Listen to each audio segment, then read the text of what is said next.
I like to say that regular show helped me survive grad school. It was a hyperfixation that brought me some joy in a time that was very stressful. I really related with the aimlessness that Mordecai and Rigby felt in being in their early to mid 20s. But yeah, this I was very annoying about this show.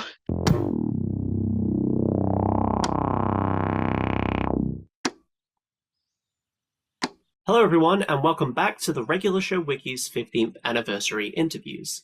Today's guest is a comic artist who worked on the officially licensed comic series with her story, The Minibikers of the Apocalypse, in the 2017 special. Please welcome Ellen Kramer. Hi, that's me. So, what got you initially interested in doing comics? I think I was always interested in making comics. I remember I really loved Calvin and Hobbes, The Far Side, Garfield, and unfortunately Dilbert. For some reason, I had access to Dilbert comics. Uh, it's can't win them all.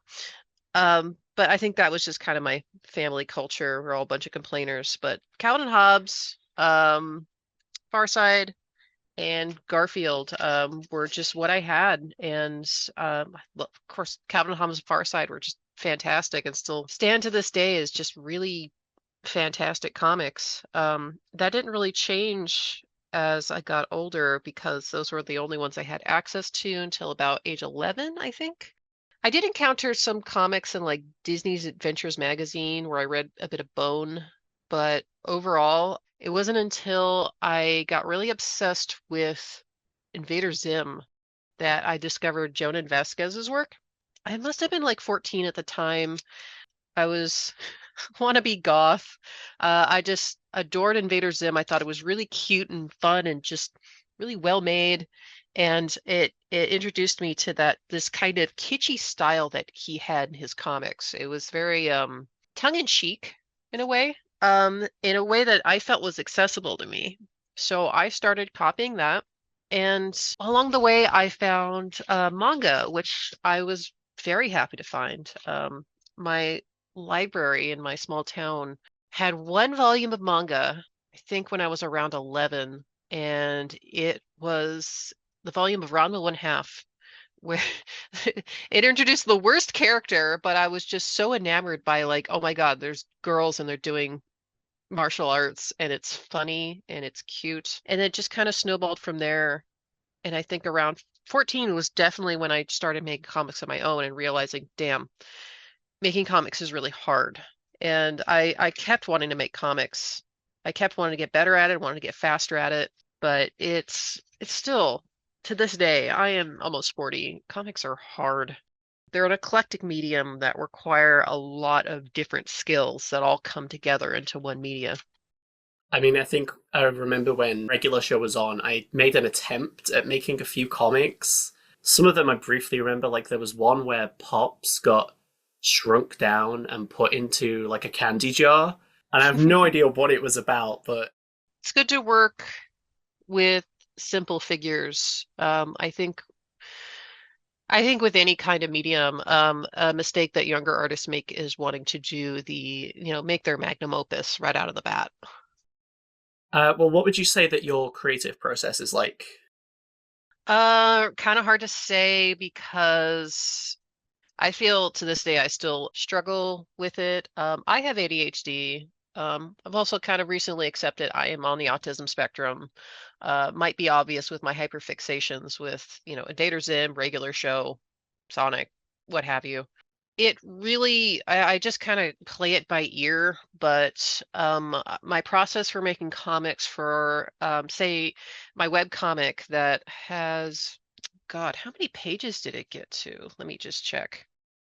278.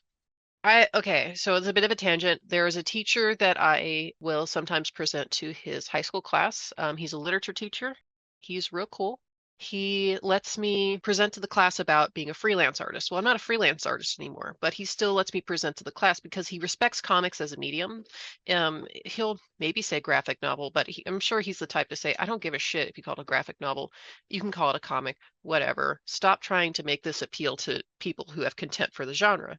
He understands that. So I will present to his class. And I have this whole layout of like, okay, you first start with the thumbnail, then you do the overall kind of sketch, pencils, refine the lines, inks, flats, rendering, and then, do all the word balloons and stuff. I have learned a lot over time of just like time saving things, and you learn by doing, trial by fire.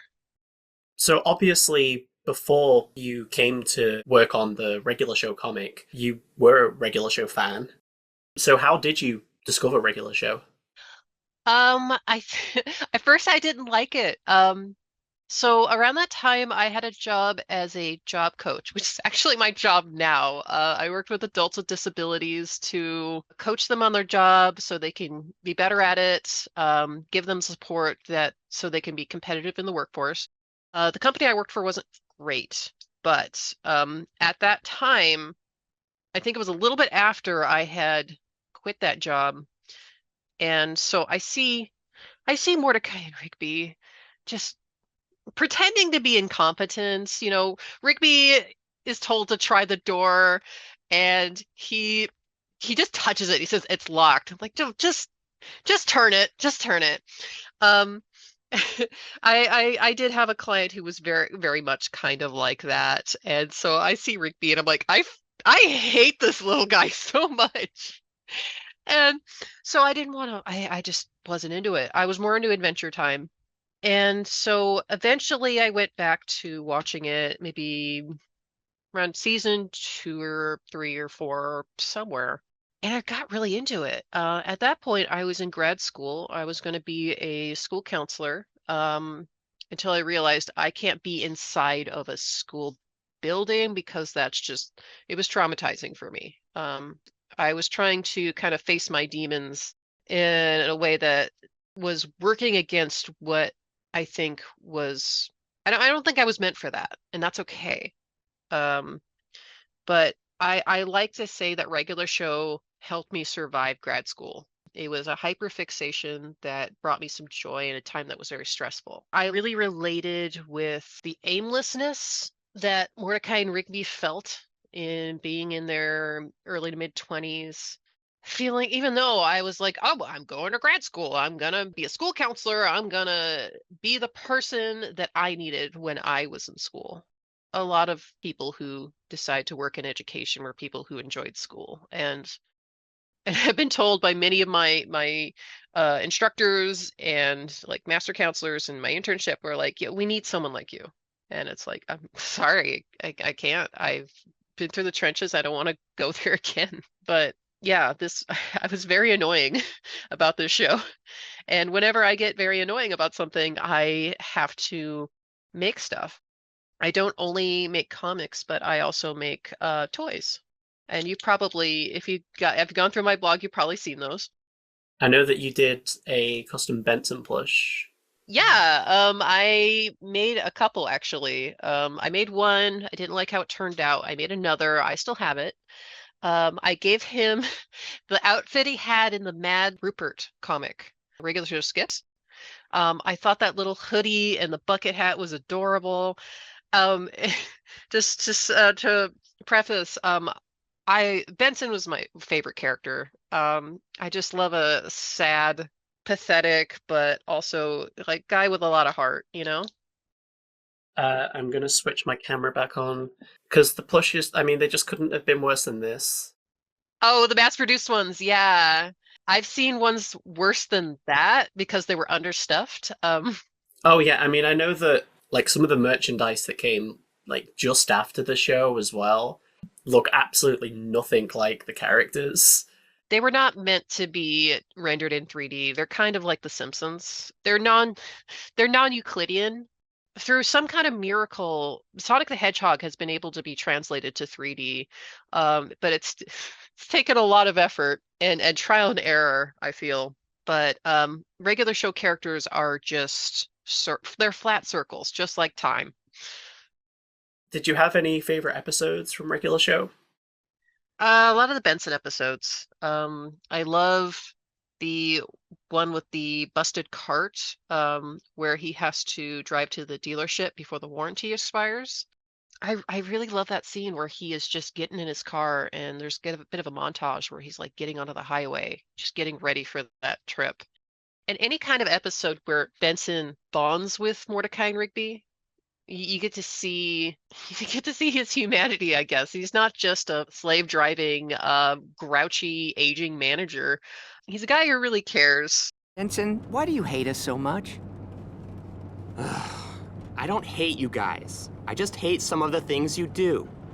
Okay, I really hate some of the things you do.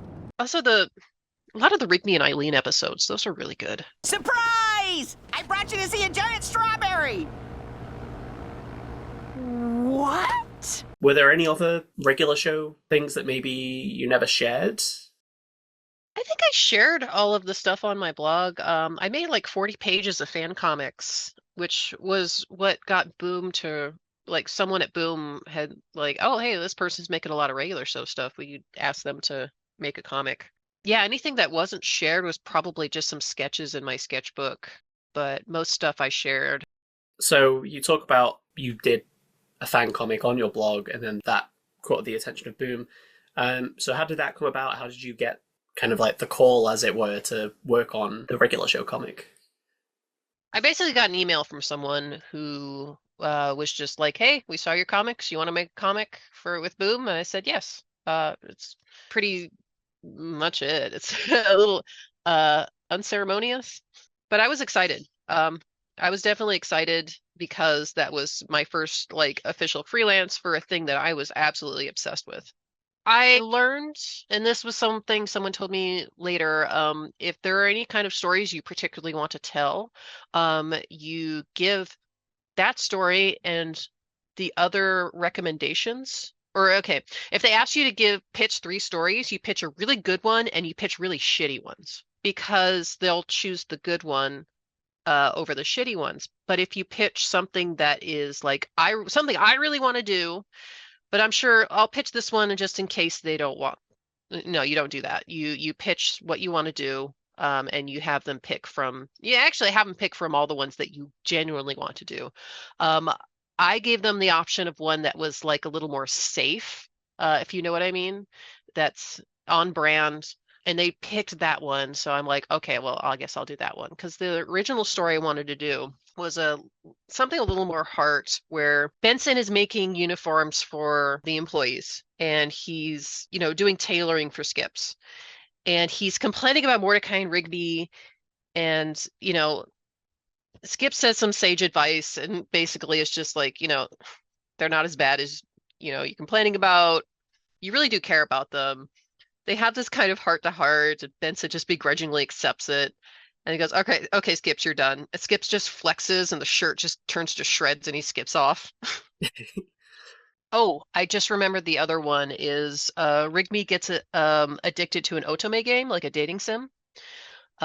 He's at Eileen's and he sees this game and Eileen's a little embarrassed because, it's not cool to play dating sims, which the only people will tell you that are, boring people. But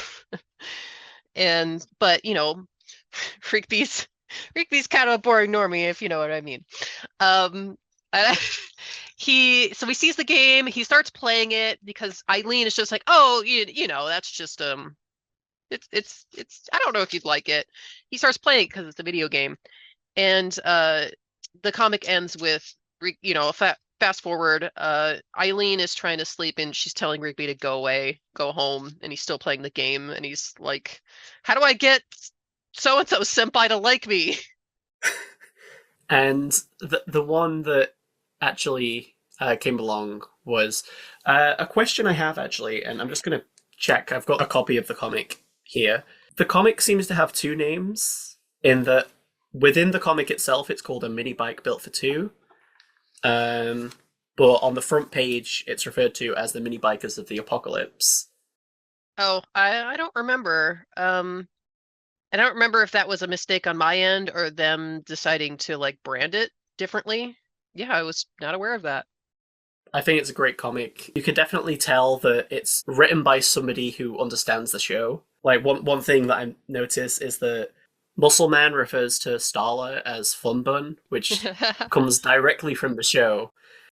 I watched that show multiple times, just going through there.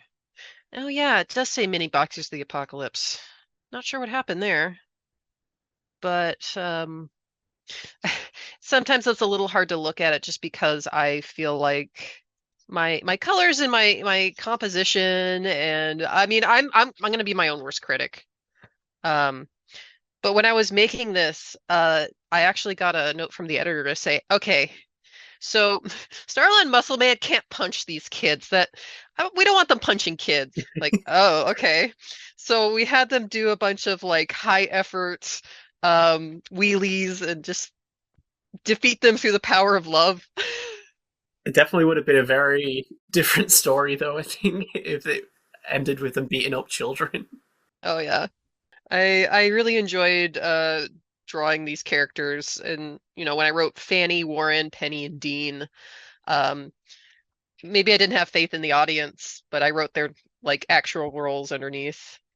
I was really into Bravely Default at the time. I don't know if you've ever played, but you can see the four main characters in one of the panels. Page 3 in the second panel, you'll see a guy with a pompadour, a blonde girl with a bow, a guy with a white shirt and gray hair, and a girl with kind of black hair with her bangs to the side. Those are the four warriors of light in the Bravely Default, the first one. Well, I guess technically the second one, but that one was kind of bad. I also put in a Full Metal Alchemist reference with the summoning circle. And I mean, at some point, I think those characters might end up getting their own page on the wiki. Oh, Not that's not fun. individually, but like as a Oh, group. yeah. No, I figured. No, they're not. It's a regular show wiki, not Bravely Default wiki. What Boom did with, I'm sure they still do, with whatever license that they have, they mostly work in licenses for stuff for younger, kids, teens. And so there's a lot of 20 somethings who are still, that isn't to say that you can't enjoy cartoons when you're older. It's just that there's a higher percentage of 20-year-olds into a cartoon than there would be, like I say, a 60-year-old. And these are people who are young, inexperienced, who get approached by a company, a publisher, an official publisher, and they're like, hey, we want to hire you for this work. I'm like, wow, I'm making a thing I'm passionate about. I'm getting paid for it. Crazy. Yeah, I got like $80 a page and I did all the writing every step of the way. They said someone could do the speech balloons, which I probably should have allowed them to do, but I was like, no, I can do all of that. I'm going to be a control freak over this. $80 a page, fully colored, written, penciled, inked, colored, lettered, all of that. $80. That's peanuts. Wow. Trickle down economics. Is it working yet, Reagan? So another published comic which you've worked on is It's Your Funeral. Yes. So how did that come about, and what was the experience like compared to regular show? It's actually very funny. So my web comic is called Parisa. There is a character named she hasn't really shown up, but she's okay. Well, Ace Attorney, Phoenix Wright. There's a TV show character in The Steel Samurai, and I loved how a lot of the characters were fans of it, even though some were adults and were like, "What? No, that's for kids." So I wanted a character like that. So I made a character named Blue Valkyrie. So the main character, Nolan, loves Blue Valkyrie. It's a huge motivation for him to be like the shonen hero that he wants to be. The writer of It's Your Funeral, her comic was actually called Blue Valkyrie. She reached out. She said, "Hey, that's kind of crazy, the weird coincidence." And we got started talking, and she put in a lot of work to pitch it to publishers to make a series of floppies. Personally, I'm not crazy about that kind of format. It comes with its pros and cons. I like to buy trades when I do buy comics. I recommended reaching out to Iron Circus. There's problems with Iron Circus too, I think with any publisher. But it's better than Boom. So we had like a little pilot comic. But we got picked up, we got the contract. So we worked on that. I worked on that comic for a year. I gave myself an RSI. I learned that I am drawing way too much with my wrist rather than my shoulder or elbow. And, but I was so, I loved working on that. I loved just, my day was just making comics and I was having a great time. I got to work kind of fast and loose with my process because ADHD, our attention is interest based. So if something is boring, it's practically impossible to do at times. Yeah, it takes so much effort to brute force that. So what I would do is oh, one day I'll do a bunch of thumbnails. Next day, or maybe later in the day, I'll go do this stage of work. I would just kind of have this these progress bars that fill up over time. Make sure I have the thumbnails first, and then sketch out some pages. Just make sure I have the foundation, and then just kind of work on and off on certain things. I found a tool someone made that was a comic production calculator that would break down the timeline. So like you need to get this done by this time. And that was probably the most I had ever felt like I was creating a schedule for myself. One of the reasons why freelance was so hard was I needed the structure, but I also hated the structure. I completely hear you on that, especially with ADHD. Yeah, it's you can just be an absolute genius at something, but then when something's boring, it's like I don't know how to do this. Is there anything kind of from your own life that you have put into your comics? And this doesn't just have to apply to regular show, this can apply to anything that you've done. Mostly, I put a lot of myself and my characters from my webcomic. I take bits and pieces of myself from various points in my life. Nolan, I think, is that kind of I make this joke is like I don't want to be a conventionally attractive tall woman. I want to be a scrappy little furry character who's like a shonen protagonist who does platforming in video games, you know. Um, I want to be a little kid with a scrappy animal sidekick like a magical girl or something, you know. I'm nearly 40 and every now and then I'm just like, yeah, that'd be pretty fucking cool. But I put a lot of myself in Gwen, the other main character of Parisa. She is so I try to emphasize this because people have caught on that she is trans and but they have assumed that she's transmasculine. She's not. Um, and her being trans is not her story. That was just kind of a thing I put in there because I'm like, why not? But I also related to a lot of trans girls that I knew over the years who I felt like I couldn't express femininity properly, and I rejected it for a time in my life. Not in a way that I felt deep down I was transmasculine. I know that I'm not. It's more I saw a lot of common ground in these women who hit their adolescence a lot later and being on the autism spectrum that kind of doubles down on it. Gwen's story is opening up to people without the need for this defensive sarcasm that she has, for this gruffness that she carries, because she feels like she's being put in a box and she doesn't like it.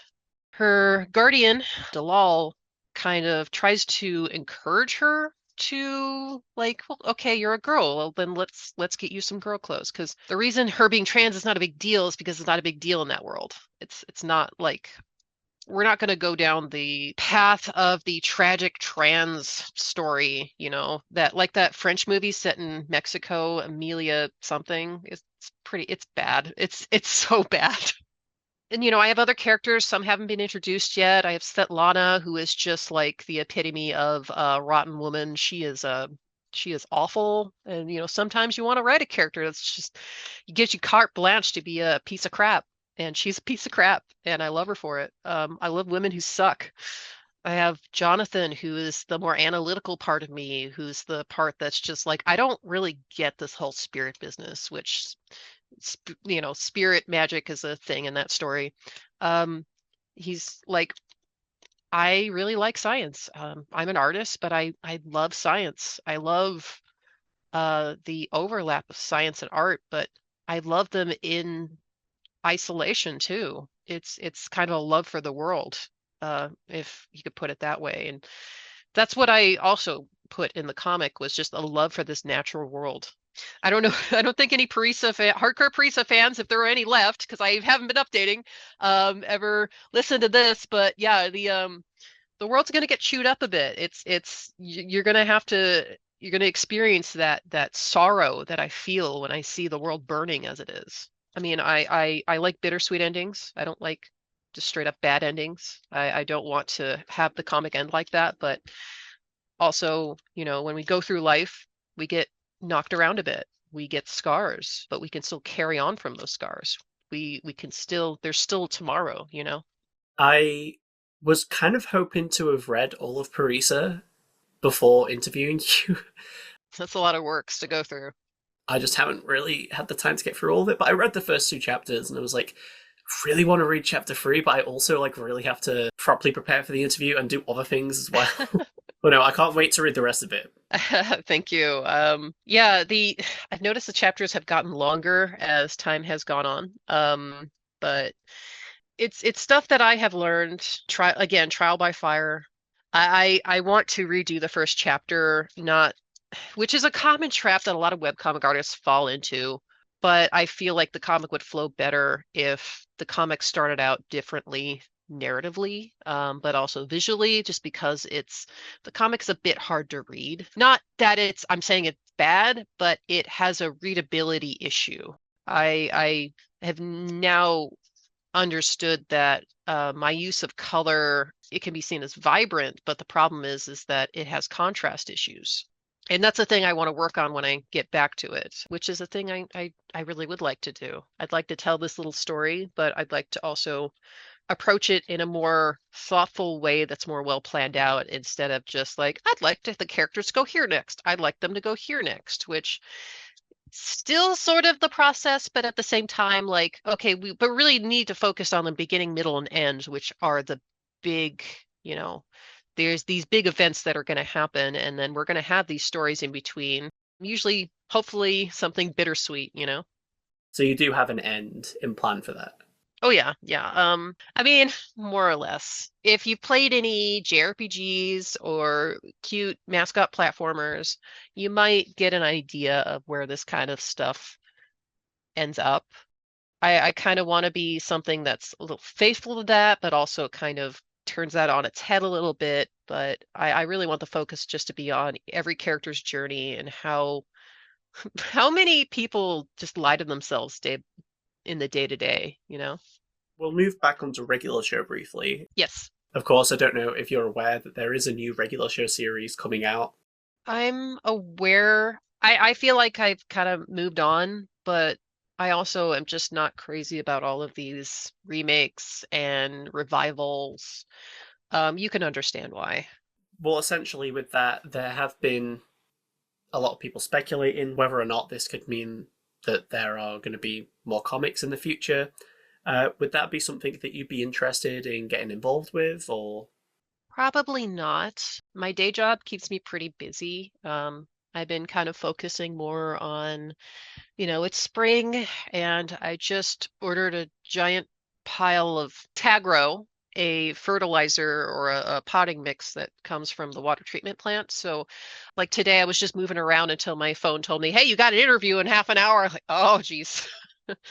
Gardening. I've really been getting to gardening. Our landlord's real cool. She's just like, you can do whatever you want with the yard. Go to town. So we always bring her harvest. I focus on tomatoes. My roommate focuses on literally everything else. I've been playing a lot of Final Fantasy 14. That's been my kind of hyperfixation. I feel I feel like these kinds of things are what helped me get through hard times. Regular show got me through grad school, and Final Fantasy 14 helped me get through the pandemic. I think it's really good to have hyperfixations, especially if you're like on the spectrum of ADHD.